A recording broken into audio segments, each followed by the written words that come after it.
বিগত ফ্যাসিস্ট সরকারের যে প্রধান বিচারপতি ছিলেন এবং আপিল বিভাগের অন্যান্য বিচারপতি ছিলেন, তারা বিগত ফ্যাসিস্ট সরকারের এজেন্ডা বাস্তবায়ন করেছে।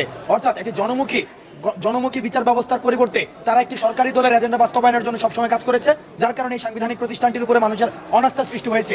যেহেতু আমাদের কথা অনুযায়ী, আমাদের ছাত্র নাগরিকের দাবি অনুযায়ী প্রধান বিচারপতি সহ অন্যান্য আপিল বিভাগের অন্যান্য বিচারপতি পদত্যাগ করেছে, এবং আমরা যেহেতু আমাদের যে বর্তমান যাকে বিচারপতি নিয়োগ দেওয়া হয়েছে, আজকে যিনি শপথ গ্রহণ করেছেন, আমাদের জায়গা থেকে একটি দাবি ছিল, প্রত্যাশা ছিল যে উনাকে বিচারপতি নিয়োগ দেওয়া হোক। কারণ আস্থার জায়গা থেকে, নির্ভরতার জায়গা থেকে এবং যোগ্যতার জায়গা থেকে, দেখেন উনি অক্সফোর্ড থেকে পড়াশোনা করে এসেছেন। ওনার বাবা সৈয়দ ইশতিয়াক আহমেদও আমাদের যে মহান মুক্তিযুদ্ধ স্বাধীনতার যে অ্যাসপাইরেশনাল বা আমাদের যে অনুভূতিকে ধারণ করার উনি সারা জীবন ধারণ করেছে। সেই জায়গা থেকে আমরা মনে করেছি যে বর্তমান এই প্রজন্মকে যারা বিশ্বাস করতে পারবে, এই প্রজন্মকে যারা রিড করতে পারবে, এই প্রজন্মের চাওয়াকে এবং বিচার ব্যবস্থাকে যারা জনমুখী করতে পারবে, তাদের মধ্যে বর্তমান যিনি আজকে শপথ নিয়েছেন তিনি তার মধ্যে অন্যতম।